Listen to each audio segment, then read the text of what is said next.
Para mí es un verdadero placer y un verdadero honor dirigirme a todos ustedes a través de esta primera ponencia inaugural en materia de violencia sobre la mujer. Indicar, como primer lugar, como presentación, que mi nombre es Francisco Manuel Gutiérrez Romero y actualmente presto servicios como magistrado titular del Juzgado de Violencia sobre la Mujer número 2 de Sevilla. Indicar que, en primer lugar, se trata de una ponencia que con carácter general va a intentar, sobre todo como finalidad última, dar una primera idea, un primer paso en el impacto y las consecuencias legales que la violencia de género tiene en la actualidad, en la sociedad actual, con independencia de cualquier tipo de normativa a nivel internacional. Sí me gustaría decir que a lo largo de la exposición voy a tomar como referencia no solamente la ley española, sino también alguna normativa internacional para hacer un marco comparativo de la situación actual de esta lacra social que es la violencia ejercida sobre aquellas personas más débiles, no solamente las mujeres, sino también los menores de edad. En cuanto a lo que es el hecho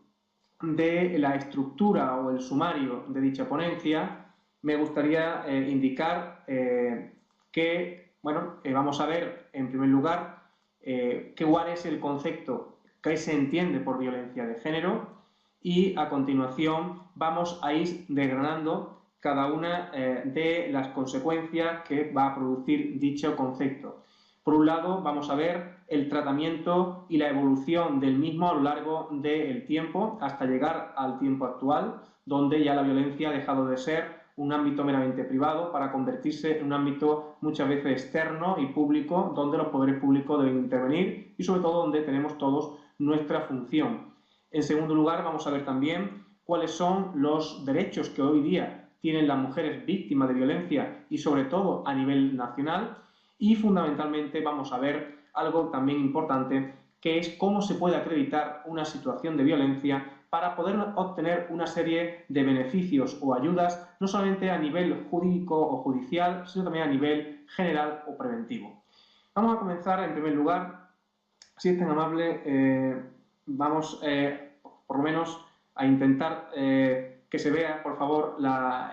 estructura, las diapositivas, porque parece ser que no, ahora sí, perdón, ahora, correcto. Bien, ahí les pongo un poco el sumario de lo que vamos a ver, como le digo, el concepto en primer lugar de violencia de género, un segundo tratamiento de la violencia en la ley actual española, cuáles son los derechos que tienen las mujeres víctimas de violencia y los protocolos de colaboración. Y por último vamos a ver una cuestión que ha levantado bastantes ampollas a nivel nacional y que constituye el primer paso dentro de esta materia. Es acerca de aquellas voces que han considerado que la normativa en materia de violencia, no solamente nacional, sino incluso a nivel internacional e europeo, pues puede ser constitutivo de algún tipo de inconstitucionalidad al gravar o penar más gravemente al varón que a la mujer por una misma conducta delictiva. Vamos a ver cómo nuestro Tribunal Constitucional en España ha zanjado esta polémica y ha dejado claro que la normativa penal en materia de violencia es totalmente conforme con nuestra Carta Magna y que no vulnera ningún tipo de derecho fundamental.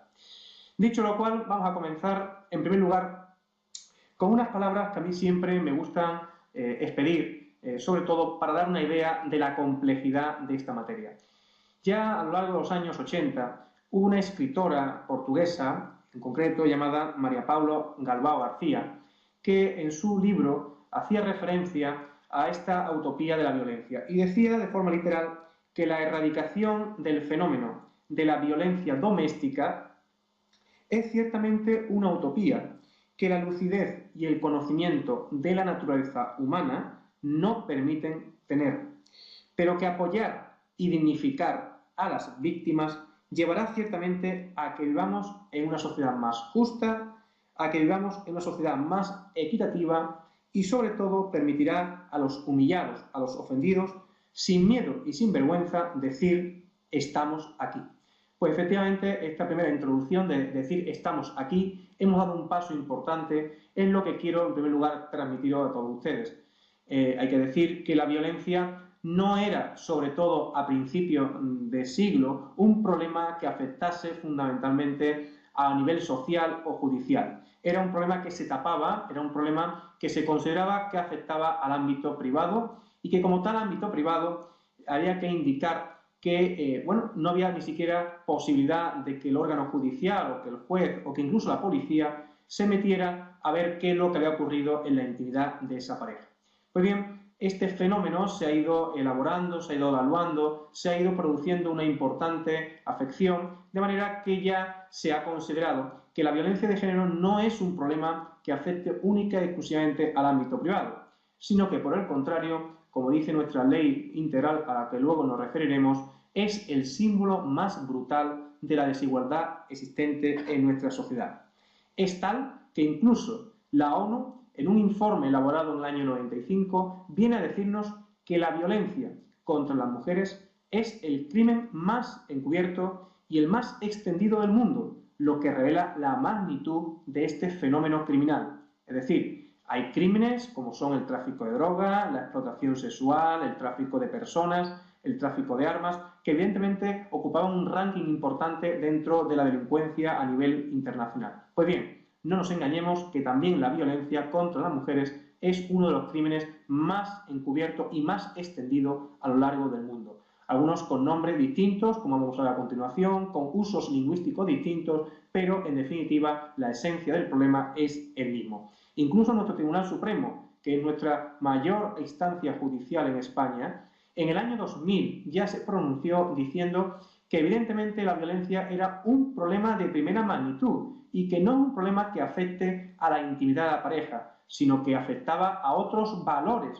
superiores del primer orden, como pueden ser la libertad, la igualdad o la dignidad de la persona o el libre desarrollo de su personalidad. Ahora bien, es cierto que se han utilizado diversos usos lingüísticos para hacer referencia a una misma realidad, a veces confundiendo no solamente desde el punto de vista terminológico, sino también desde el punto de vista judicial. No es lo mismo utilizar la expresión violencia familiar que violencia doméstica, que violencia sobre la mujer o que incluso violencia de género. ¿Por qué digo esto? Porque a veces tanto los medios de comunicación como la escasa formación en algunos ámbitos o sectores, como pueden ser, por ejemplo, en el ámbito educativo o en el ámbito publicitario, se habla de violencia familiar como algo igual o exactamente del mismo contenido que violencia sobre la mujer o violencia de género. Vamos a intentar a continuación ver que la diferencia no solamente radica en el término que se utiliza, sino también en sus consecuencias legales. Para ello vamos a distinguir, en primer lugar, violencia doméstica de violencia de género. Bien, ¿qué es la violencia doméstica? ¿Cuándo se produce la violencia doméstica? La violencia doméstica se produce entre miembros del núcleo familiar, cuando existe o no convivencia, y que pueden ser tanto sujetos activos como sujetos pasivos, tanto hombres como mujeres. Por tanto, la violencia que se produce de un padre hacia un hijo, de un padre hacia un hermano, de un padre hacia su ascendiente, pues evidentemente constituye violencia doméstica, se ha producido en el mismo núcleo familiar. O lo mismo ocurre cuando es la mujer quien agrede al hombre, o a su marido, a su pareja, o a su abuelo, o a su hermana. En este caso estamos hablando de violencia doméstica. ¿Por qué digo esto? Porque las consecuencias son distintas. La penalidad en cuanto al ámbito español va a ser distinta e incluso el órgano judicial que tiene que conocer de esta materia igualmente va a ser distinto. En cambio, hablamos de violencia de género como aquella que es ejercida única y exclusivamente por hombres sobre mujeres por el mero hecho de ser mujeres.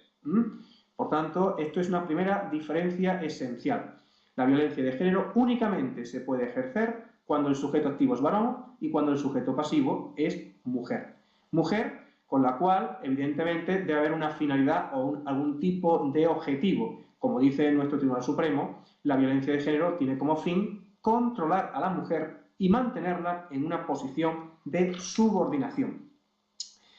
Un adecuado estudio de esta materia de la violencia también nos lleva a conceptuarla a nivel internacional. No ha sido ni mucho menos fácil llegar a una unificación de criterios a nivel internacional sobre qué se entiende por violencia de género. ¿Por qué digo esto? Pues la razón es muy sencilla. A nivel europeo existe una problemática que a lo mejor es más limitada que en el ámbito de América, Latinoamérica o Sudamérica. Efectivamente, en la zona de América se utiliza la expresión violencia para hacer referencia, sobre todo cuando está hablando de violencia de género, a cualquier acto de actitud agresiva, ya sea violencia física, psicológica o sexual, que se produce sobre un varón hacia una mujer. Pero esa mujer no tiene por qué ser ningún tipo o tener ningún tipo de relación de afectividad con ese varón. Es decir, puede ser cualquier persona con independencia de su relación de matrimonial o de convivencia. En España y en general en Europa no. Se ciñe, se limita la violencia de género a aquellos supuestos en los cuales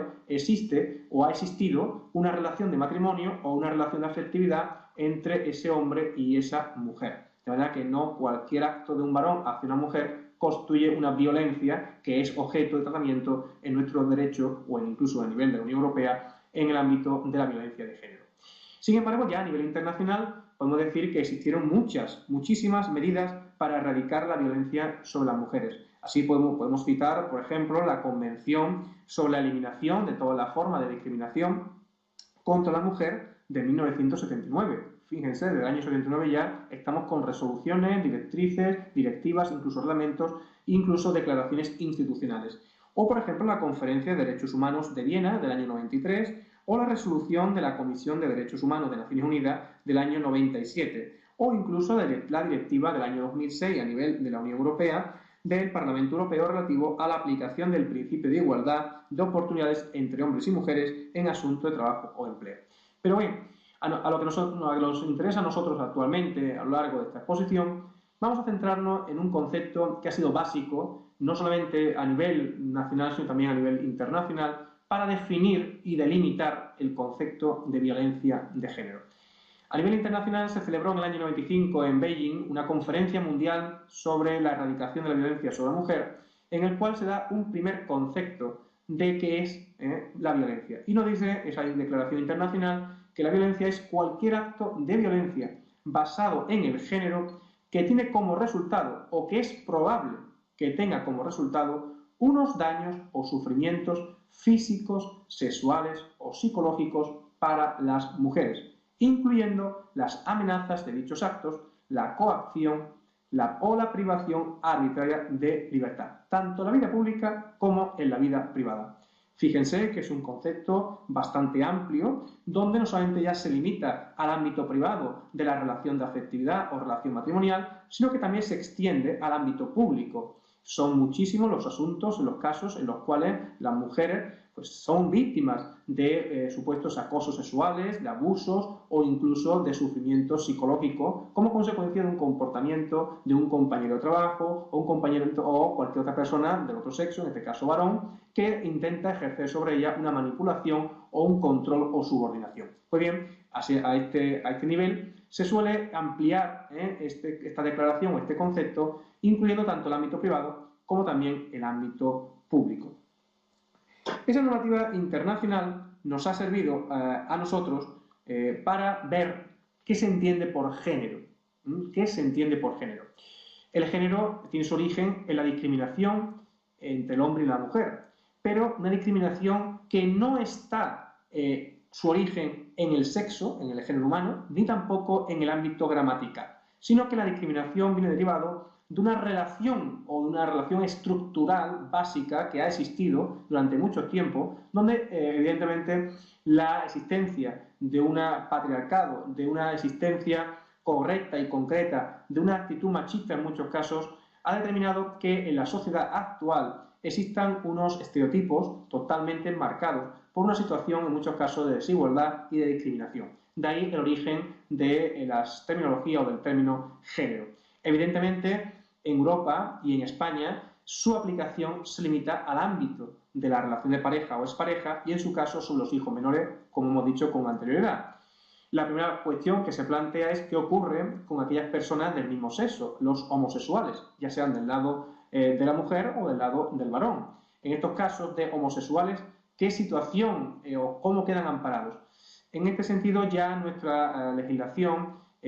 ha supuesto una importante o ha determinado una importante laguna en esta materia, teniendo que intervenir ya nuestros órganos judiciales o incluso la Fiscalía General del Estado para poder concretar en qué caso se produce y en qué caso no se produce una situación de violencia. Y en cualquier caso la valora no como violencia de género, sino como violencia doméstica, con unas consecuencias legales distintas y con una competencia para conocer de estos asuntos también totalmente diferentes. Siguiendo pues con este discurso, tenemos que indicar que en España no somos ni mucho menos los primeros en darnos cuenta de que la violencia pues constituye un problema social de gran magnitud que tiene que ser atajada por los poderes públicos. ¿Por qué digo esto? Porque en España hasta el año 1984 no existía ningún tipo de estadísticas a nivel del Ministerio de Interior sobre las personas que habían sido víctimas de violencia, ni tampoco aquellas otras personas que, habiendo sido víctimas, pues hayan obtenido algún tipo de condena o de sentencia favorable, en este caso, contra su persona. Es a partir del año 1997 y sobre todo a raíz de un episodio muy desagradable cuando una señora llamada Ana Orantes en televisión se deja constancia de los sufrimientos y de los malos tratos que está teniendo por parte de su marido, cuando al día siguiente es quemada viva por cuando realmente la sociedad española empieza ya a destaparse como la violencia un problema social grave, enfocándose ya como un atentado a los derechos constitucionales, alejado ya del mito de la privacidad y que no es necesario la injerencia en cuestiones de familia, dando lugar a un conjunto de reformas legales que evidentemente han supuesto y han culminado en una ley concreta. Así, por ejemplo, a nivel estatal podemos indicar que existieron ya planes de acción contra la violencia doméstica en el año 98, posteriormente se fue afinando un poco y se establecieron otros planes hasta el año 2004, con modificaciones continuas, sucesivas y puntuales de distintas normativas, así tanto en el ámbito sustantivo, con leyes orgánicas que modificaban el Código Penal, como también con el ámbito procesal, con medidas que afectaban a la tramitación del procedimiento o incluso a la prisión provisional. Pues bien, esta evolución, esta convulsión legislativa culminó con la publicación en el año 2004 de una ley que ha servido de referencia a toda la Unión Europea. Es la Ley Orgánica 1/2004 de medidas de protección integral contra las víctimas de violencia. Bien, es una ley que entró en vigor en junio del 2005 en España y que está sirviendo de ejemplo y de paradigma en otros países. Es más, yo en este sentido puedo decir que he participado como experto internacional en materia de violencia en algunos países como Guatemala, Perú o Panamá, con la finalidad de no solamente transportar y transmitir lo que la nueva ley española dice, sino sobre todo de fijar un marco legal mínimo que sirva de base para evitar la impunidad que en muchos de estos países se siguen existiendo en esta materia. Por tanto, podemos decir, y lo veremos luego en la fase última de conclusiones, que nuestra ley ha sido el ejemplo en muchos casos a seguir, pero que tras 7 años de funcionamiento de la misma también tiene deficiencias que es necesario poner de relieve para poder mejorar en el tratamiento y en la lucha contra esta lacra social que es la violencia. ¿Qué podemos decir acerca de nuestra ley del año 2004? Para que ustedes la vean, que muchas veces puede servir de ejemplo para su transposición en cuanto al ámbito procesal o al ámbito sustantivo en muchos de sus ordenamientos jurídicos, que tampoco difieren tanto de nuestro ordenamiento jurídico estatal. Hasta la ley del año 2004, el tratamiento que se le daba a la violencia era un tratamiento parcial, un tratamiento sesgado, un tratamiento por sector, de manera que eran compartimentos estancos. Por un lado se veía el derecho penal, por otro lado se veía el derecho procesal, en otra normativa distinta la publicidad, en cualquier otra distinta el ámbito de la sanidad. ¿Qué es lo importante o cuál es la novedad fundamental de esta norma? Pues la novedad fundamental es que lleva a cabo una reestructuración, una unificación tanto sustantiva como procesal de todo el ordenamiento existente. Y otra cosa elemental es que no solo procede a reprimir unas conductas delictivas, sino que junto a ese carácter retribucionista también se observa una importante esencia de principio de prevención y erradicación. Es decir, no solamente hay una tutela penal, una tutela judicial para hacer frente a la violencia, sino que se considera que es un problema más hondo, que tiene su causa, su origen en el ámbito incluso educativo. Por tanto, se adoptan medidas, como luego vamos a ver, para poder solucionar esta cuestión, y se adoptan medidas no solamente en el ámbito judicial, sino en el ámbito educativo, en el ámbito social, en el ámbito de la publicidad e incluso en el ámbito laboral, como luego igualmente veremos.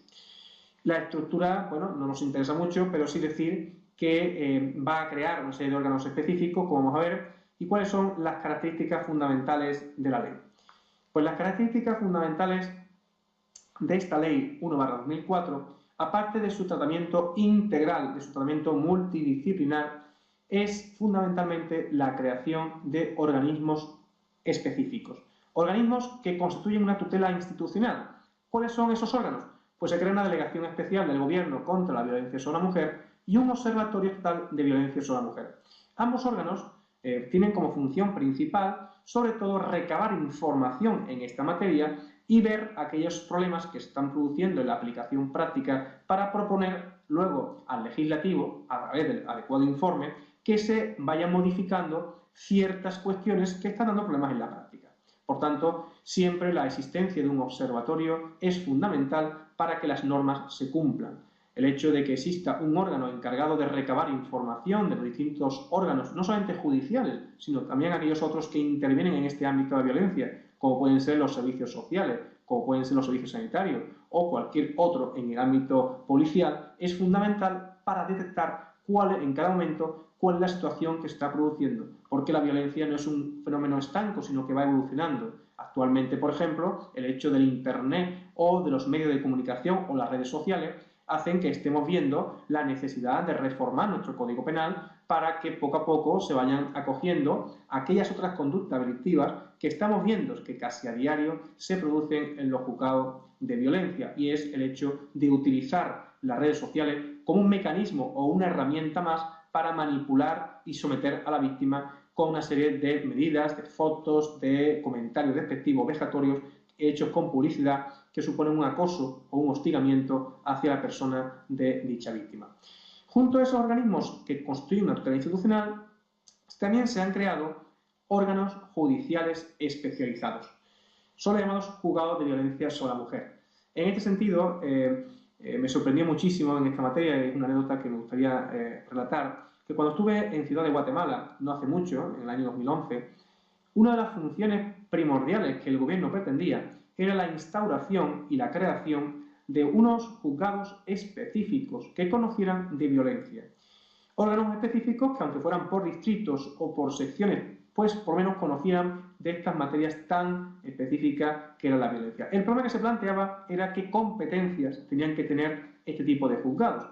No podíamos simplemente trasladar al ámbito de la ciudad de Guatemala o del país de Guatemala las meras competencias judiciales penales que en España existían en estos juzgados, porque la problemática era totalmente distinta. La violencia era una situación casi a diario, la violencia sobre la mujer, con independencia incluso ya de su relación de afectividad, el feminicidio era una situación cada vez más violenta, cada vez más extendida, y el número de mujeres muertas era pues muchísimo más que en el ámbito de cualquier otro país de la Unión Europea. Por tanto, esos órganos, finalmente se redactó un proyecto de reglamento donde quedaban configurados como órganos fundamentalmente penales que conocían exclusivamente de aquellos casos de violencia ejercida sobre mujeres, pero violencia en sentido amplio. Es decir, no solamente conocían del hecho de violencia sobre la mujer que tenga o ha tenido una relación de afectividad o que sea o haya sido pareja o cónyuge de otra persona, sino sobre la mujer en general. No solamente conocía de delitos leves, como pueden ser unas amenazas, unas coacciones, sino delitos ya más graves, como pueden ser el feminicidio o incluso atentados contra la integridad sexual de la víctima, que en muchos de estos países, por la existencia de una instrucción, en ciertos casos relativamente influenciada desde el punto de vista político, pues suponía la impunidad y una sensación de falta de justicia que con este tipo de reglamentos se intentó remediar en lo posible. Por tanto, ven ustedes la importancia de que un órgano judicial especializado conozca de este tipo de causas. En otras cosas porque la especialización y la sensibilización son dos principios rectores que en esta materia debe existir en cualquier funcionamiento y en cualquier ordenamiento que intente luchar contra esta lacra social. El hecho de que el órgano judicial, no solamente ya el órgano judicial, esté servido por un juez o por una jueza, o que exista una fiscal o un fiscal que no tenga cierta sensibilidad o que no tenga cierta especialización en la materia, suponía, y de hecho supone, un verdadero obstáculo para el derecho a esa tutela judicial efectiva. De manera que no solamente son los operadores jurídicos quienes tienen que tener esta formación, sino que también es necesaria que esa formación se extienda a otros operadores que intervienen en este ámbito de la violencia de género. Operadores no solamente de las fuerzas y cuerpos de seguridad, es decir, de la policía, sino también de otros ámbitos, como el ámbito sanitario. No olvidemos que a veces la víctima, la primera asistencia se produce fundamentalmente en el ámbito sanitario cuando tras una lesión, cuando tras una agresión acude al médico, al centro médico, y este se pide un parte médico. Bien, pues hay necesidad de fijar unos protocolos que, en cualquier caso, protocolos que requieren una verdadera coordinación entre no solamente el órgano judicial, sino también entre los distintos operadores o sectores que intervienen en esta materia. Ni qué decir tampoco de los servicios sociales. A veces los servicios de asistencia y de prevención a estas víctimas de violencia pues supone un avance importante en esta lucha, no solamente porque orientan a la víctima, sino sobre todo, fundamentalmente, porque le prestan asistencia psicológica, que en muchos casos es fundamental, y sobre todo una asistencia y apoyo para continuar un duro proceso penal que finalmente debe concluir con una sentencia definitiva. Por tanto, la especialización es fundamental, debe comenzarse no solamente con los órganos judiciales, sino también con el resto de operadores que intervienen en el ámbito de esta materia. ¿Qué decir también de las medidas de prevención y de intervención en diferentes ámbitos? Hay que indicar que es necesario pues, formalizar un conjunto de protocolos que en cada ámbito establezca cuál es la coordinación y la colaboración que debe existir entre todos y cada uno de los que intervenimos en esta materia. Por un lado, las fuerzas y cuerpos de seguridad, policía; por otro lado, los servicios sociales o servicios de atención y apoyo a las víctimas; por otro lado, los servicios sanitarios de atención clínica a la víctima; por otro lado, el ámbito de la publicidad, de los medios de comunicación, que juegan un papel fundamental en la información y en la correcta transmisión de esa información; y sobre todo también en el ámbito educativo. La educación es el arma, la base en el cual podemos intentar evitar que esta lucha contra la violencia tenga éxito. ¿Por qué? Porque el Estado, no solamente el Estado español, sino cualquier otro Estado, ninguno de ellos puede garantizar la vida de las personas. El Estado podrá fijar y establecer medidas adecuadas para protegerla eficazmente, pero en ningún caso casi es imposible decir que pueda proteger al 100% la vida de la persona. Por tanto, la educación, el intentar que se establezcan valores de igualdad de oportunidades, de igualdad entre hombre y mujer, y sobre todo hacer ver al presunto agresor o al agresor que ha sido condenado que el problema que tiene es necesario solucionarlo para evitar continuas reincidencias. El control y la reeducación de los condenados es otra de las materias a tratar en esta situación para que efectivamente esta violencia pueda tener una menor repercusión, una menor estancia en el ámbito de la sociedad actual. Una vez que hemos visto cuáles son las características de esta ley, hay que decir que también nuestra ley española contempla un concepto de violencia de género. Por primera vez, esto hay que decirlo también, por primera vez en nuestro ordenamiento jurídico y siguiendo en muchos casos la Declaración Internacional de Beijing del año 95, nuestra ley contempla en su artículo 1, además, qué es la violencia de género. Y dice que la violencia es una manifestación de la discriminación, de la situación de desigualdad y de las relaciones de poder de los hombres sobre las mujeres. Y se ejerce sobre esta por parte de quienes sean o hayan sido sus cónyuges o de quienes estén o hayan estado ligados a ella por una relación similar de afectividad aún sin convivencia. Esta violencia comprende todo acto de violencia física y psicológica, incluidas las agresiones a la libertad sexual, las amenazas, las coacciones o la privación arbitraria de libertad. Por tanto, vemos cómo es muy semejante este artículo 1 a la Declaración de Naciones Unidas sobre la Eliminación de Violencia y a la Declaración de Beijing. ¿Cómo podemos intentar desgranar este concepto para ser trasladado a otros ámbitos, no solamente en el ámbito nacional español, sino a otros ámbitos a niveles europeos e internacionales? Indicar que, evidentemente, no hay ningún inconveniente en asumir que la violencia, en este sentido, es una manifestación de discriminación, de desigualdad, de una relación de poder de una persona que tiene una situación superior a otra y que la trata sin ningún tipo de derechos fundamentales como pueden ser la libertad, la igualdad o, en definitiva, la dignidad. Sin embargo, este tipo de protección deja al margen no solamente a los menores de edad, sino también a los incapaces. ¿Qué ocurre con este tipo de personas? Personas que son incapaces, personas que son menores de edad, que conviven en el mismo domicilio y que a veces pueden ser los mismos, no solamente víctimas indirectas, sino en muchos casos víctimas directas de esa violencia. Pues bien, en nuestro ordenamiento se consiguió que a través del Congreso de los Diputados, a través de distintas enmiendas,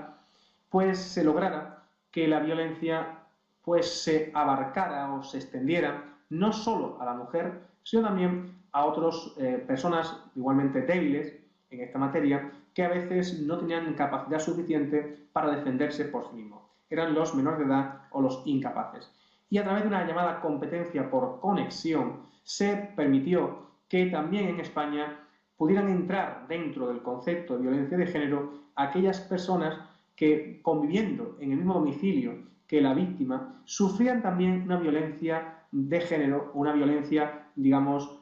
radicada en la situación de discriminación que se hacía sobre la víctima, en lo que se llama la llamada competencia por conexión. Bien, deja mucho también que entrever como comentario fundamental el hecho de que la ley opta por fijar o concretar cuáles son los actos de violencia que comprende. Y claro, evidentemente cuando uno intenta hacer un ejemplo, cuando uno intenta, en la medida posible, enumerar una serie de conductas, a veces se olvidan otras. Así, hablemos, por ejemplo, de violencia física, no hay ningún problema, lo contempla la ley, de violencia psicológica, de libertad agresión sexual, la comprende igualmente, las amenazas, las coacciones, la privación arbitraria de libertad. Pero ¿qué ocurre con dos conductas que son a menudo frecuentes? ¿Qué ocurre con la violencia patrimonial? Es decir, ¿qué ocurre con aquellos supuestos en los cuales el agresor o el presunto agresor limita los recursos económicos, limita los recursos materiales de la mujer, porque ésta depende económicamente de él? Evidentemente no estamos hablando de que exista una violencia física ni una violencia psicológica, simplemente una violencia patrimonial. A veces la violencia patrimonial puede suponer una violencia económica en el sentido de restringir injustificadamente recursos materiales o recursos económicos de la víctima. Por ejemplo, se le retiran las tarjetas, por ejemplo, se le da un dinero concreto para que vaya a comprar de forma delimitada, por ejemplo, no se le permite tener móvil, por ejemplo, se le priva de poder utilizar otros medios que existen en casa. Eso, poco a poco, va desembocando, evidentemente, si se produce en el tiempo, en una violencia psíquica. Pero antes de desembocar en esa violencia psíquica, estamos hablando de una violencia económica, una violencia patrimonial, que no tiene un encaje efectivo y concreto en la ley de violencia y, por tanto, es un importante olvido del legislador. ¿Qué ocurre, por no decir otra cosa, de la violencia religiosa? A veces, en una sociedad multirracial como la que estamos actualmente, en el siglo en el que andamos, a veces el hombre profesa una religión totalmente distinta de la que profesa la mujer y intenta imponer o intenta someter a esta a su misma religión, coaccionándola de alguna manera. Por ejemplo, evitando que pueda acudir a actos religiosos, evitando que pueda tener contacto con personas que profesan esa misma religión o acudir a un centro concreto. Es la llamada violencia religiosa, que tampoco tiene encaje concreto y específico en la ley. Esos son dos olvidos que evidentemente ha sido necesario o será necesario reformar para poder introducir y que la violencia sea una violencia estructural completa y que abarque todas y cada una de las conductas que se pueden desarrollar. Que decir otra vez también de la violencia cibernética o de la violencia informática. Bien, son muchísimos los casos que nos están entrando actualmente en los juzgados de violencia en España, en los cuales las redes sociales, en los cuales Internet, Facebook, Twenty, etcétera, constituyen una herramienta para que el agresor siga controlando a su esposa, siga controlando a su pareja, siga controlando a su expareja o que incluso la coaccione como medio para retomar la relación, enviando fotos comprometidas, disponiendo de altercados o de programas espías que le permitan obtener información, y frente a eso todavía no se ha adoptado ningún tipo de medida. Evidentemente, ese acoso, ese hostigamiento, sí se prevé en una futura reforma del Código Penal que actualmente está en anteproyecto de ley en España. Por tanto, vemos que a pesar del avance que ha supuesto esta ley en España, todavía hay cosas que es necesario mejorar. Visto lo cual, vamos a indicar a continuación que junto al ámbito judicial, que luego veremos más detenidamente, existen importantes medidas de sensibilización, prevención, detención e intervención. Es decir, la violencia hay que luchar contra ella en diferentes frentes. No podemos limitarnos única y exclusivamente a reprimir, a sancionar la conducta penal. Si no atajamos el problema desde su origen, difícilmente podremos luego obtener un resultado positivo. Y eso lo estamos viendo casi a menudo. De manera que, pese a las medidas que existen en España o en cualquier otro país, pese a la situación de desarrollo cada vez más importante de las fuerzas y cuerpos de seguridad, siguen existiendo muertes, siguen existiendo agresiones sexuales y sigue existiendo violencia física. Por tanto, algo falla. No es que esté fallando en el ámbito judicial o en el ámbito penal, puede ocurrir que sí en algunos casos, pero fundamentalmente lo que entiendo que falla en muchos casos es el ámbito de la sensibilización y sobre todo la prevención. Por eso nuestra ley intenta, en la medida posible, que este tratamiento sea integral. Incluye una serie de medidas que pueden ser importantes a efectos ejemplificativos para otros ordenamientos. Así, por ejemplo, en el ámbito educativo, prevé que la mujer víctima de violencia pueda escolarizar de forma inmediata a su hijo en otro colegio por un cambio de residencia. Pensemos el hecho de que una mujer cambie de residencia como consecuencia de una situación de acoso por parte de su agresor o incluso de agresión. En este caso, ese tipo de dependencia, ese tipo de situación de afectividad hacia el marido o hacia su pareja, hacía que en muchos casos pues estuvieran todavía en el mismo círculo. Pues bien, en el ámbito educativo se prevé esta opción. Y usted, si usted, señora, por la razón que sea, ha sido víctima de violencia y cambia de residencia, vamos a facilitar las cosas y usted a su hijo lo va a poder escolarizar en otro colegio distinto. Igualmente, otro elemento de formación importante es la necesidad de formar a los profesores en materia de igualdad y además que la administración pública pueda velar para que en los mismos materiales educativos no existan estereotipos sexistas o discriminatorios. Todavía vemos cómo en los distintos colegios, en los institutos, existen libros o material escolar donde se aparece la mujer como a veces un objeto incluso sexual, que debe ser erradicado de cualquier manera como un símbolo sexista o discriminatorio. Y qué decir, por tanto, del Consejo Escolar del Estado, que en cualquier caso debe estar representado por mujeres o por asociación de mujeres que se implanten en todo el territorio. Estas son algunas medidas que en el ámbito educativo se prevén en nuestro derecho y que creo que pueden ser evidentemente útiles para otros supuestos. ¿Qué decir en el ámbito de la publicidad y de los medios de comunicación? Pues bien, en el ámbito de la publicidad, a veces, recuerdo, no sé si era concretamente en América, en Estados Unidos o en México, había, y no sé si lo seguirá viendo, un cartel publicitario donde aparecía una mujer muerta y aparecía con unos zapatos de una marca determinada. Bien, evidentemente se está dando la idea de que a pesar de la muerte, a pesar del fallecimiento de esa mujer, el zapato seguía estando nuevo, el zapato seguía estando impecable y el zapato era lo que uno intentaba vender a través de ese mensaje. Mensaje subliminal porque a veces producía, y sigue produciendo en muchos casos, una situación de discriminación. Es decir, porque es necesario poner a una señora fallecida con unos zapatos cuando ese mismo zapato se puede publicitar de otra manera. Pues bien, en España se atajó esta cuestión, sobre todo en el ámbito de la publicidad, a través de considerar ilícita cualquier publicidad que utilice la imagen de la mujer con un carácter vejatorio o con un carácter discriminatorio, ya sea en el ámbito sexual o en cualquier otro ámbito, incluido el laboral.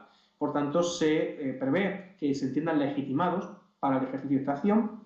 a cualquier asociación de mujeres que trabaje en favor de la igualdad entre hombres y mujeres, o incluso de instituciones públicas que prevean o que cuya finalidad sea atender a este tipo de evitar discriminación o conseguir la igualdad efectiva. Así, están legitimados significa ni más ni menos que pueden ejercitar aquellas acciones legales y sobre todo pueden obtener del órgano correspondiente que ese cartel, que esa publicidad, que ese medio quede fuera del ámbito y se retire de la sociedad. Es un avance importante, un avance necesario. ¿Qué decir también de los medios de comunicación? A veces los medios de comunicación convierten en la noticia de la situación de violencia como algo normal. Estamos muchas veces inmunizados, estamos habituados a que el telediario, la información o la informativo se abran simple y llanamente dando una noticia sobre una violencia o bien una muerte como algo normal, sin determinar un espacio y sin establecer unos contenidos mínimos. E incluso a veces se intenta justificar la actitud del agresor hacia la víctima. Son muchas las ocasiones en las cuales podemos oír o ver cómo se dice la mató por celos, la mató porque estaba borracho, etc. Es decir, se utilizan mecanismos de defensa que lo que hacen es ver a la sociedad que bueno, la muerte era anunciada, que la muerte era merecida porque por las razones que en cualquier caso se justifica. Cuando una muerte no tiene ningún tipo de justificación, por mucho que se intente establecer distintas causas a tales efectos. Bien, junto a ello, hay que decir que también en el ámbito sanitario se prevén importantes protocolos. Se contemplan medidas para la detención precoz y apoyo asistencial a las víctimas. A veces la víctima, por miedo, por represalias o incluso por vergüenza, no quiere acudir al médico a contarle el problema o la situación que está viviendo en su domicilio o en su entorno. De tal manera que el médico, cuando empieza a explorar a esta víctima, empieza a notar que hay una situación rara, que hay una situación de posible agresión bien física, bien sexual o bien psicológica, y es nuestro primer aliado, es decir, es el que detecta esta situación y lo pone en conocimiento del órgano judicial. Por tanto, reforzar esa detención es fundamental, al igual que establecer protocolos sanitarios, es decir, no basta en muchas ocasiones rellenar un parte médico diciendo que la víctima fulanita de tal ha sufrido una lesión y que esa lesión ha considerado o ha consistido en tal, sino que es necesario indagar un poco más, es decir, preguntar cuál ha sido la causa de esa lesión, si efectivamente la lesión es grave, si no es grave, si se aprecia en la víctima una situación de angustia, una situación de ansiedad, una situación de dificultad. Todo eso nos ayudará a nosotros a, por lo menos, indiciariamente determinar si efectivamente existe una situación de violencia que requiera la iniciación de un proceso penal para depurar responsabilidades. ¿Qué decir también de los consejos interterritoriales del Sistema Nacional de Salud?, donde se intenta establecer igualmente un observatorio para formar continuamente al personal sanitario. Y una cosa fundamental que, a mi juicio, es necesario trasladar a todos los países que intenten en la medida posible luchar contra esta lacra social que es la violencia, que son las unidades de valoración forense integral. Es decir, hasta ahora era el médico, un médico forense, el que veía a la víctima, el que simplemente la examinaba, la exploraba con los medios materiales que disponía. Pero cuando la violencia física deja de ser ya un primer problema y avanzamos hacia una violencia psicológica o hacia una violencia económica o hacia una violencia patrimonial, evidentemente hacía falta otros facultativos que tuvieran conocimientos técnicos para acreditar que efectivamente pues, la víctima sufre o ha sufrido una situación de maltrato. Esa valoración se hacía anteriormente por médico forense que no tenía una preparación específica en la materia. Pues bien, la ley española se da cuenta de esta cuestión y dice, bueno, miren ustedes, vamos a crear una unidad que está formada por el médico forense, que está formada por psicólogos, que está formada por trabajadores sociales y en algunos casos por psiquiatras, para que lleven a cabo una evaluación completa de la víctima y que puedan darle una salida a esta situación. Porque en muchas ocasiones, cuando la víctima no era agredida físicamente, pero sí sexualmente o psicológicamente, era muy difícil de probar luego en el acto del juicio esa situación, si no había un previo informe técnico de facultativos, objetivos e imparciales que pudieran determinar con un examen global. Es decir, un examen global significa no solamente evaluar a la víctima, sino también es necesario evaluar también al agresor y al núcleo familiar para obtener una respuesta integral. Pues bien, esto ha supuesto el destapar muchísimos asuntos y casos de violencia habitual, de violencia psíquica y de violencia psicológica que antes quedaban oscuros, que quedaban poco transparentes por la escasa existencia de medios en esta materia. Por tanto, la unidad de valoración forense integral, la necesidad de psicólogos, de psiquiatras que quedan a disposición del órgano judicial, del juez, del fiscal, es fundamental para avanzar en la lucha contra la violencia, no solamente física, sino sobre todo psíquica. Una vez que hemos visto a continuación lo que es la situación, digamos, estructural, también es necesario en los distintos países, sobre todo también en América, donde es difícil poner de acuerdo en muchos casos a distintos sectores, pero que a veces es fundamental firmar convenios, firmar protocolos. Protocolo no se trata simplemente de un papel mojado, donde existan unas directrices genéricas y abstractas, sino que el protocolo significa fijar o establecer un marco mínimo donde cada parte, cada actor, cada operador tenga claro cuál es su función en esta materia. Así, por ejemplo, habría que firmar los protocolos correspondientes para la actuación sanitaria. Una actuación sanitaria donde el médico sepa que en el momento en que tiene que ver a la víctima y tiene que expedir un parte médico, tiene que hacerlo de forma completa, no de forma aleatoria, sino conociendo las causas de su origen, situación e informando al juez o al fiscal de la situación que ha visto. O qué decir también de los protocolos respecto a las fuerzas y cuerpos y abogados. Hasta ahora no ha salido el término ni la operación de los abogados, pero los abogados son una parte importantísima en esta materia porque su formación y sobre todo su orientación a la víctima, como luego veremos, es algo esencial. En España, hasta hace poco tiempo, no existía un derecho de asistencia jurídica gratuita de la víctima. La víctima, uno de los impedimentos fundamentales para presentar la denuncia era que le costaba el dinero, le costaba tiempo y sobre todo perdía esa relación con sus hijos. Pues bien, hoy se entiende y existe ya normativado y posibilizado una asistencia jurídica gratuita a través de abogados. Abogados que teóricamente deben estar especializados en materia de violencia y que van a asistir a la víctima, la van a acompañar durante todo el procedimiento. Pues bien, debe existir una coordinación entre todos los colegios de abogados para que esta formación sea uniforme en todos ellos, para que la articulación sea igual y para que exista, evidentemente, una unidad de criterios. Lo mismo que cabe decir en cuanto a los distintos órganos judiciales, es decir, debe concurrir una coordinación entre los distintos juzgados para que exista un único criterio en orden a la fijación de la materia civil y penal en materia de violencia y sobre todo de la implantación de las órdenes de protección. Otro protocolo a los que es necesario también, digamos, aludir, son los correspondientes a la actuación o colaboración de las fuerzas y cuerpos de seguridad. En este sentido, la policía juega un papel fundamental también en esta materia. La policía, a veces, por no decir en el 80% de los casos, va a ser la primera institución que recibe a la víctima, que ve en qué situación se encuentra y que debe atenderla de forma adecuada. La denuncia policial es fundamental para un buen desarrollo del proceso penal. Debe contener una serie de principios rectores, debe contener una serie de diligencias necesarias y mínimas para poder dar lugar a una verdadera y una situación real de que la víctima confíe en la administración de justicia. Así se han creado protocolos de actuación de las fuerzas y cuerpos de seguridad e incluso de coordinación con los órganos judiciales. Para ello es necesario que la policía esté especializada. Así,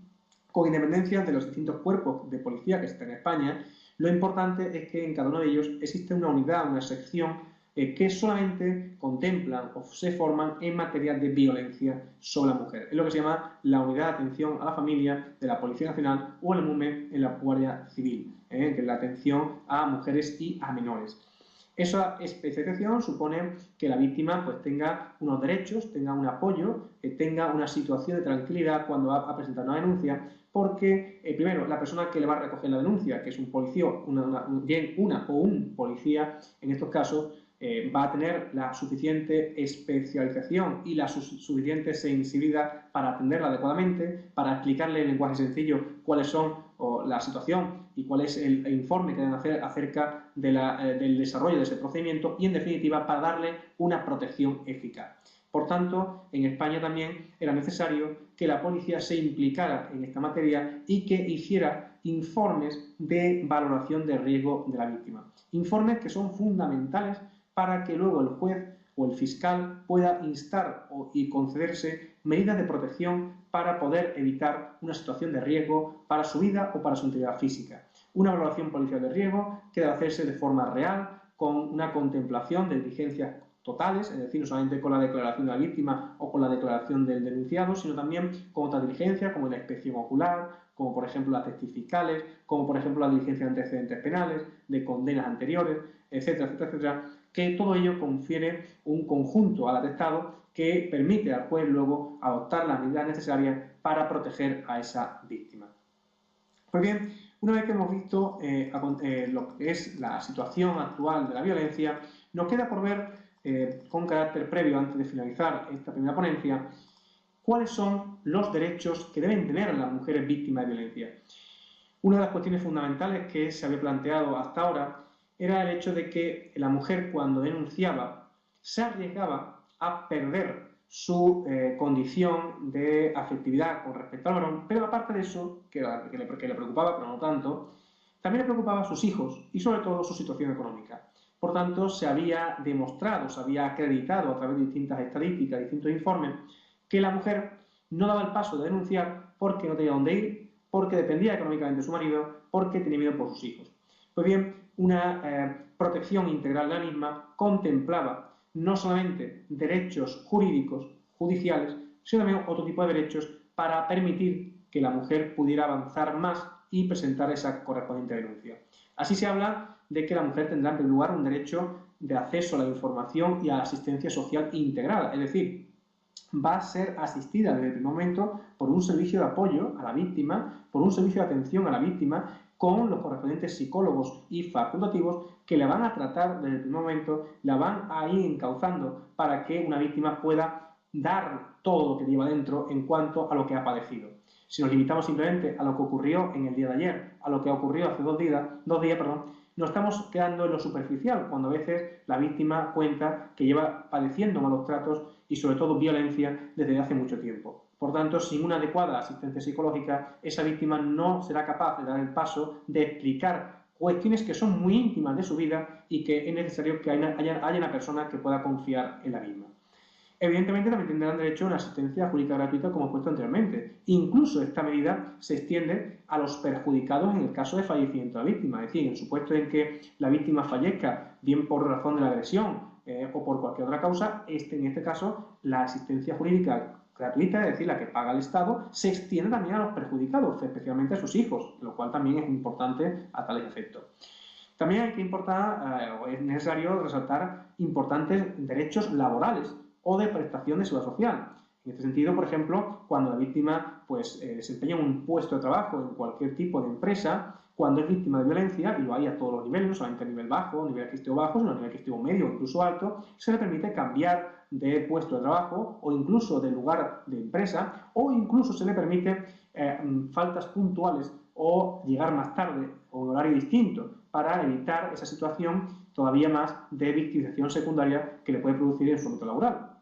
O incluso también se le permite obtener una renta de inserción, es decir, una cantidad económica mensual para que ella pueda inicialmente y de forma independiente asumir los gastos derivados de sus hijos y de su vivienda y no tenga que depender económicamente de su marido o de su pareja. O incluso también hay que decir que la víctima tiene derecho a una vivienda digna, una vivienda adecuada, con carácter preferente a otro tipo de grupos o sectores de la población, de manera que pueden rehacer su vida y puedan seguir,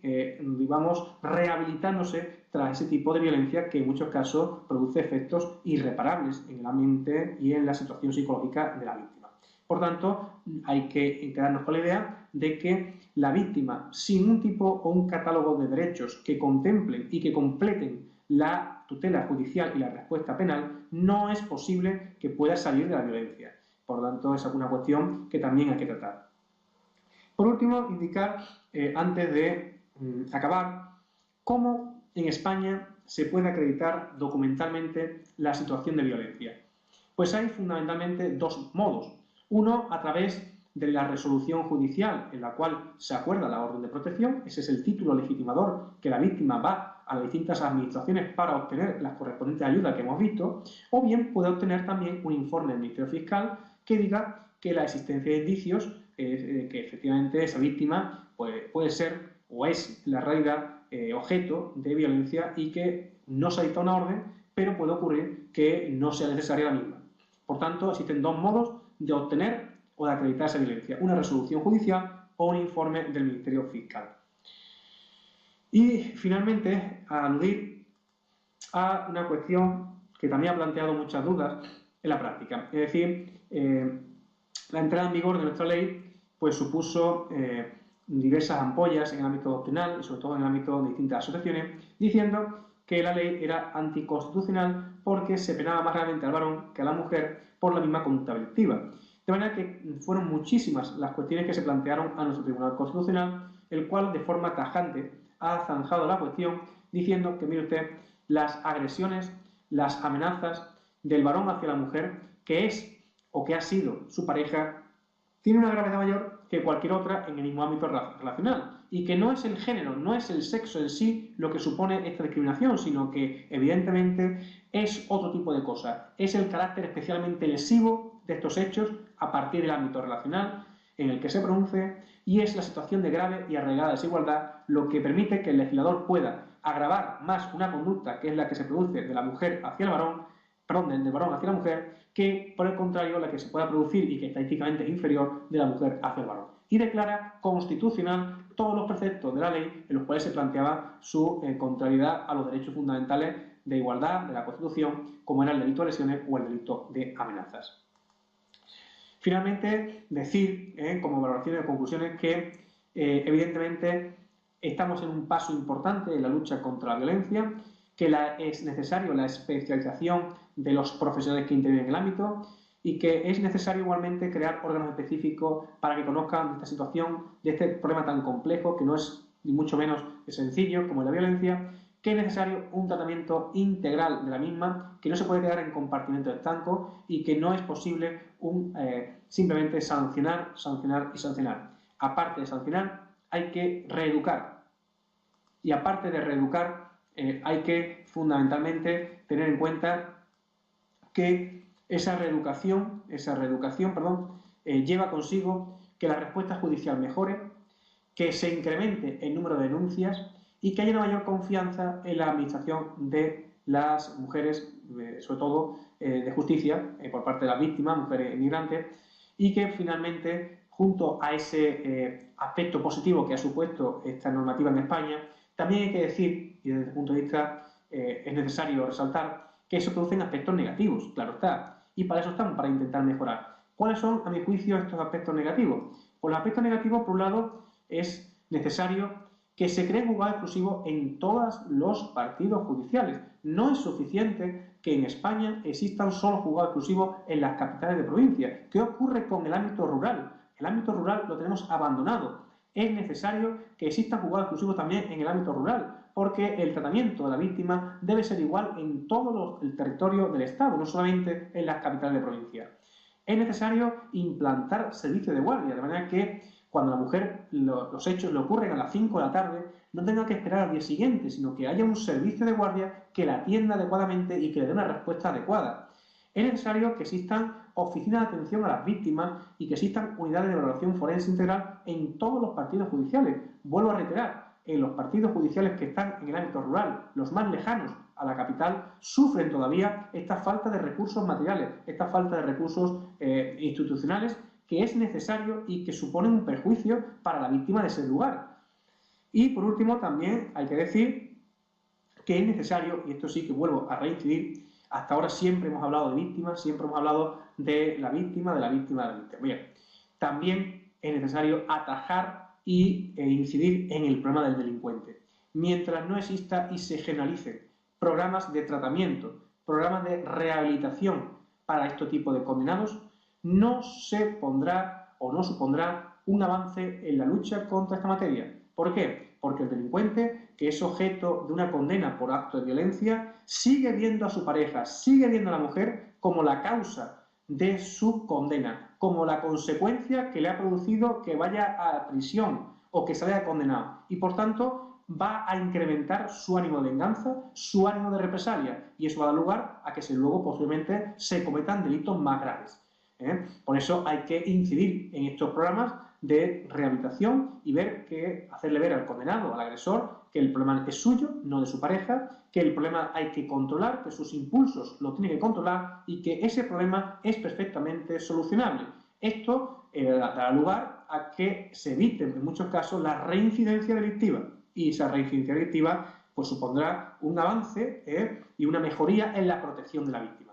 Y por último, nada que decir en cuanto a la formación especializada del personal de la Administración de Justicia y de todos aquellos que intervienen en el ámbito. No se puede formar únicamente con carácter genérico, sino que hay que ir continuamente con programas formativos continuados y con un reciclaje actual para, digamos, adaptarse a las nuevas tecnologías, para adaptarse a los nuevos cambios que en esta materia se están produciendo. Y por último, falta una respuesta adecuada ante el crecimiento del número de mujeres víctimas extranjeras. En esta materia sí es verdad que el gobierno español ha adoptado medidas importantes permitiendo que la mujer extranjera que se encuentre en situación irregular, que es decir, que no tenga ningún tipo de documentación o papeles, pueda denunciar los hechos sin ser expulsada del país, dándole lugar a que se conceda con carácter provisional y con carácter exclusivo, de forma temporal, un permiso de residencia. Por tanto, este permiso de residencia hará que muchas mujeres víctimas extranjeras no residentes legalmente puedan atreverse a denunciar los hechos sin temer a que sean expulsadas, porque van a tener un respaldo en el sentido de que la normativa de extranjería le va a dar un permiso correspondiente para permanecer en el país mientras se tramite el proceso de violencia. Por tanto, es un paso más, es una cuestión más en este tipo de incremento o medida para proteger a las víctimas de violencia. Yo, por mi parte, creo que he finalizado, he intentado exponer de forma genérica, de forma un poco evolucionada, la situación actual de la violencia a todos los niveles en cuanto a una estructura, a qué es lo que se puede hacer, qué es lo que no se puede hacer, qué es lo que se puede mejorar, qué es lo que no se puede mejorar. Evidentemente es una ponencia totalmente genérica. Futuras ponencias o futuras conferencias en este sentido serían precisas para poder delimitar cada una ya de las cuestiones que en esta materia se plantean. Llámese, por ejemplo, la detención en los casos de violencia, que es una cuestión cada vez más polémica. ¿Qué ocurre con los casos de que se adopte una medida y se quebrante la medida? ¿Qué ocurre con los supuestos de la instrucción de estos procesos penales y de la prueba? ¿Qué ocurre con el maltrato psicológico? Es decir, son cuestiones que es necesario tratar de forma individual y que requieren un mayor tiempo y extensión, y que por tanto lo dejaremos para una futura, si es posible, ponencia sobre la materia. En cualquier caso, sí me gustaría decir que aquí tienen ustedes a continuación, se le va a exponer algunos manuales en los cuales he participado como autor único para dar lugar a esta materia, que es la violencia de género, uno en concreto sobre la práctica procesal que se produce en España sobre esta materia, y otra que es igualmente interesante a todos los niveles, que son las medidas judiciales de protección de las víctimas de violencia de género. Esto es fundamental que lo sepan ustedes, a los efectos de que si alguno de ellos, de ustedes que lo consideren necesario, pueden servir de referencia, de manual de cabecera, sobre todo porque son prácticos, sin prejuicio de que tengan su parte teórica, tienen su cuestión práctica, su cuestión que tiene que ver con los distintos casos que se van planteando en los órganos judiciales a diario, y que, bueno, se da respuesta a cuestiones que muchas veces son inverosímiles y que muchas veces sirven para apoyar otras cuestiones que se producen con posterioridad. Por tanto, violencia de género, fundamento y práctica procesal, y medidas judiciales de protección con especial referencia a la orden de protección.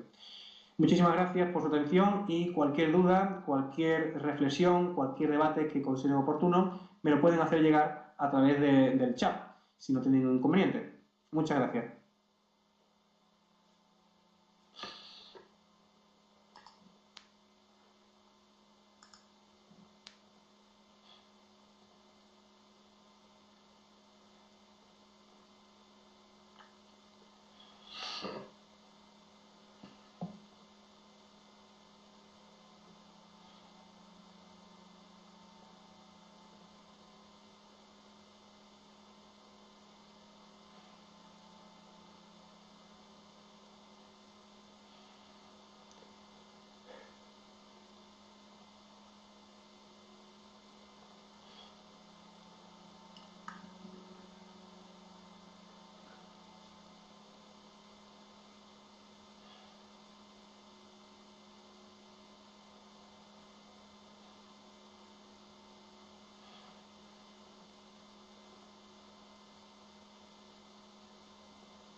Bien, me comentan, en primer lugar, una primera pregunta al respecto es sobre qué medidas de rehabilitación en España se han dado o han dado los mejores resultados para una mejora del agresor por parte de Ruth Barragán. Bien, en primer lugar, decir que en España actualmente no existe programas, o bueno, existe legalmente, pero no se desarrolla en la práctica en muchos casos, los programas de rehabilitación y reeducación. Solamente en los casos en los cuales el presunto, no presunto ya no, sino el condenado, que ingresa en prisión por un delito de violencia, bien agresión sexual, bien un delito grave, en esos casos en prisión sí que se establece para subir o para obtener un tratamiento penitenciario adecuado la sumisión a programas de rehabilitación. Sin embargo, en el exterior solamente existe en España un lugar, que es Alicante, donde el presidente de la Audiencia Provincial, don Vicente Magro, ha llevado a cabo una experiencia piloto donde se prevén medidas de reeducación a los condenados. En España, como medida para poder suspender una pena, es decir, cuando en España, por ejemplo, se condena a un señor por un acto de violencia y se le suspende la pena, se le condiciona la suspensión a que siga un programa de reeducación. Bien, ese programa de reeducación en la práctica no se estaba llevando a cabo, salvo en este lugar, en Alicante, donde se puso en marcha una oficina alternativa a las penas de prisión, donde se daban terapias de grupo a estos condenados,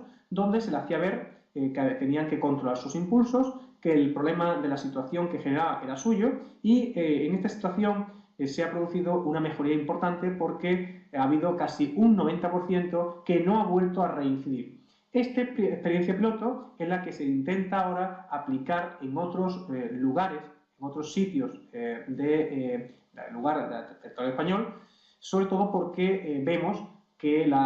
esa reeducación no solamente es necesaria en prisión, sino que es necesaria como medio y como condición para suspender la pena. Porque a veces, evidentemente, la suspensión sin llevar a cabo esta reeducación produce un efecto contrario, es decir, endurece más la posterior conducta del agresor que la reprime y que, por tanto, incrementa su agresividad hacia la víctima. Bien, son medidas importantes, son medidas que creo que es necesario mejorar. Existen en la práctica, no se dan en la totalidad de todos los lugares o territorios españoles y que, bueno, esperemos que los recursos económicos permitan a ello. No se dan, están previstas legalmente, el Código Penal prevé como medio para suspender la pena que este señor se someta a un programa de rehabilitación, pero la escasez de recursos económicos y la situación de crisis en la que nos encontramos hacen que la mayor parte de la inversión y de los presupuestos que existen pues se destaquen o se destinen a las víctimas de violencia y por tanto estamos dejando al delincuente a su libre albedrío sin un programa de reeducación que le invite a ver que el problema en el que ha cometido es solucionable y que se puede intentar dar cabida y no simplemente con la mera violencia o con la mera represión penal.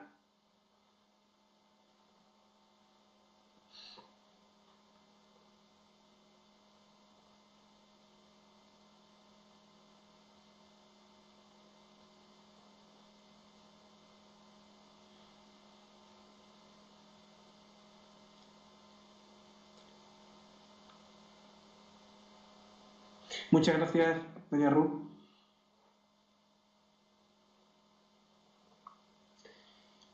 Muchas gracias por su elogio, don Alberto, don Ignacio, y sobre todo saludar aquí a don Alfredo, al cual tengo muchísimas ganas de conocer y darle las gracias por la oportunidad que me ha brindado de poder dirigirme a todos ustedes. Muchísimas gracias. Segundo tratamiento de la violencia en la ley actual española, cuáles son los derechos que tienen las mujeres víctimas de violencia y los protocolos de colaboración. Y por último vamos a ver una cuestión que ha levantado bastantes ampollas a nivel nacional y que constituye el primer paso dentro de esta materia. Es acerca de aquellas voces que han considerado que la normativa en materia de violencia, no solamente nacional, sino incluso a nivel internacional e europeo, pues puede ser constitutivo de algún tipo de inconstitucionalidad al gravar o penar más gravemente al varón que a la mujer por una misma conducta delictiva. Vamos a ver cómo nuestro Tribunal Constitucional en España ha zanjado esta polémica y ha dejado claro que la normativa penal en materia de violencia es totalmente conforme con nuestra Carta Magna y que no vulnera ningún tipo de derecho fundamental. Dicho lo cual, vamos a comenzar, en primer lugar, con unas palabras que a mí siempre me gustan expedir, sobre todo para dar una idea de la complejidad de esta materia. Ya a lo largo de los años 80, hubo una escritora portuguesa, en concreto llamada María Paula Galvão García, que en su libro hacía referencia a esta utopía de la violencia y decía de forma literal que la erradicación del fenómeno de la violencia doméstica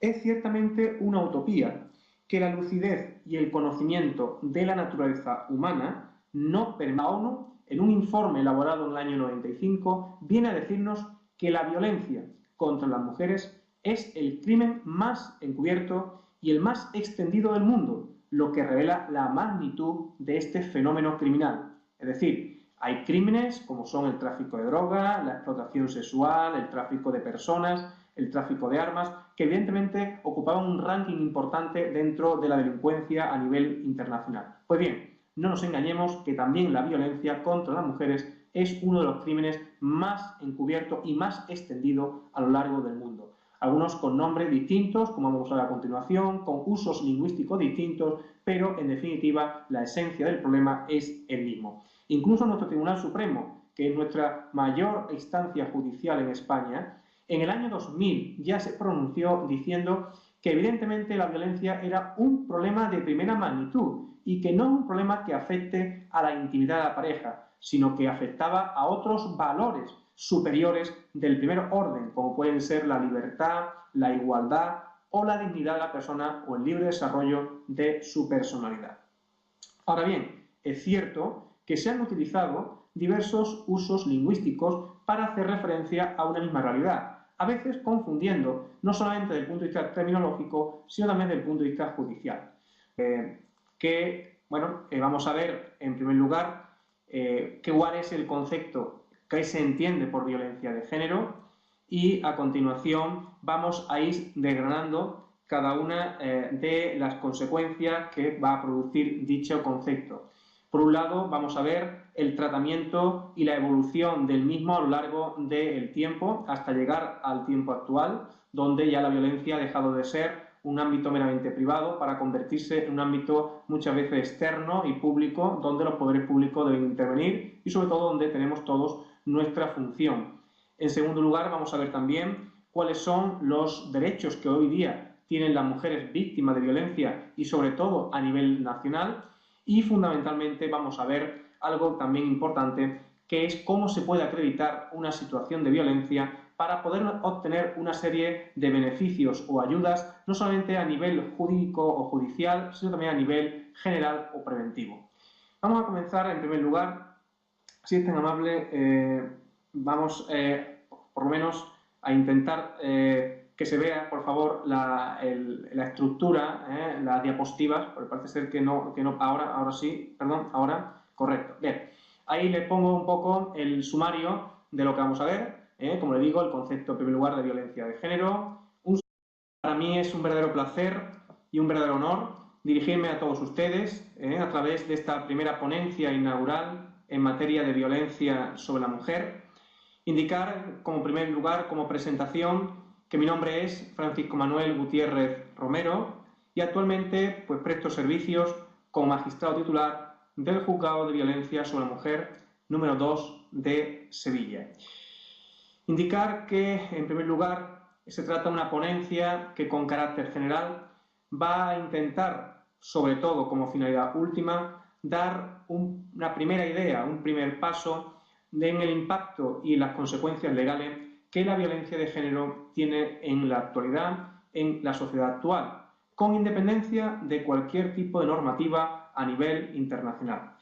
Sí me gustaría decir que a lo largo de la exposición voy a tomar como referencia no solamente la ley española, sino también alguna normativa internacional para hacer un marco comparativo de la situación actual de esta lacra social que es la violencia ejercida sobre aquellas personas más débiles, no solamente las mujeres, sino también los menores de edad.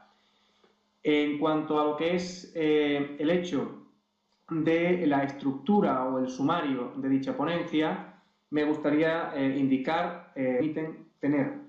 pero que apoyar y dignificar a las víctimas llevará ciertamente a que vivamos en una sociedad más justa, a que vivamos en una sociedad más equitativa y sobre todo permitirá a los humillados, a los ofendidos, sin miedo y sin vergüenza decir estamos aquí.